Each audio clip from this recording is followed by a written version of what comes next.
เงิดคนซุมือนี่เงืดอีหยัง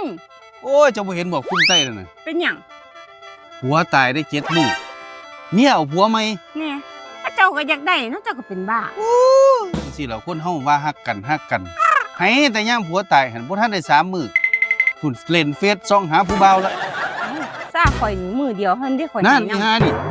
เอ้าข่อยถามเจ้าดูสิไปอะไรอาวรณ์อีหยังหลายมื้อแท้เอาถ้าซั่นข่อยตายเจ้าสิเอาผัวใหม่แม่นบ่ก็บ่เอา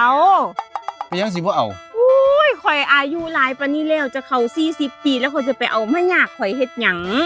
อยู่เลี้ยงลูกเลี้ยงเต้าอยู่กับน้องสาวข่อยนี่ข่อยก็โอเคแล้วเขาบ่ได้เอาผัวใหม่ข่อยก็อยู่ได้อยู่กับน้องข่อยสิอยู่น้องข่อยคันเจ้าคือจังซั่นก็ใครอยู่ผู้ใหญ่คือเขา